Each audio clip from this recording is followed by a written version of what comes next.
Hlavne mi dovolili tvoriť, čiže ono až tak som tam potom nechradol, akože oveľa lepšie zvládnutelné. Tým, že som tam mal tie hudobné nástroje, mohol sa robiť muziku. Ako sa ti tam tvorilo, že či tam boli vlastne dobré podmienky? Nahrával som to v sklade s hudobnými nástrojmi u farára, ktorý viedol hudobný krúžok. Ja som si tam zariadil také provizorné štúdio, to som tiež mega rád, že mi toto dovolili. Ten prvý rok, ten začiatok, ešte keď som bol vo väzbe, tam som nenapísal nič. Všetko toto som písal až vo výkone trestu, lebo tam som nejak pokrel. Písal som vlastne všade, že keď som bol v práci a som tam upratoval niekde, tak ma napadali veci a zapísal som si niečo.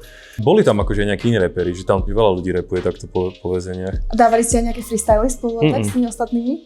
Bol tam jeden chalán, proste ten Manote mi niečo zarepoval, ale ostatní boli iba takí, že im povedali, že už niečo nahrávali vonka, alebo že niečo si píšu a tak, ale nebolo by to, že by sme sa nejak stretávali spolu a nahrávali, alebo freestylovali, alebo niečo.